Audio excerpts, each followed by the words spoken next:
দিকে চমৎকারভাবে তারা ভূমিকা পালন করে। সবার নেতৃত্বে রয়েছে parade commander sergeant Mohammad Yasin Arafat. এরপরে রয়েছে বিএনসিসি অভিবাদন জ্ঞাপন করে মঞ্চ অতিক্রম করছে, তার ঠিক পেছনে রয়েছে স্টার দল দলনেতা ডালা জাহেদ।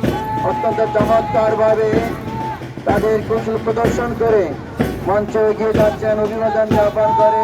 তার পরে রয়েছেন যুব রেড ক্রিশ্চান, যে দলের কথা না বললেই নয়। আমরা যখন কোনো ক্রিটিক্যাল কোনো মহামারীর সময়ে যে জাতীয় পড়ে, তখনই আমাদের এই যুব রেড ক্রিশ্চান, যখন মানুষ হতাশায় ভুগে, ঠিক তখনই তারা তাদের পাশে দাঁড়িয়ে চিকিৎসা সেবা সহ অন্যান্য আনুষঙ্গিক সুবিধা দিয়ে থাকে।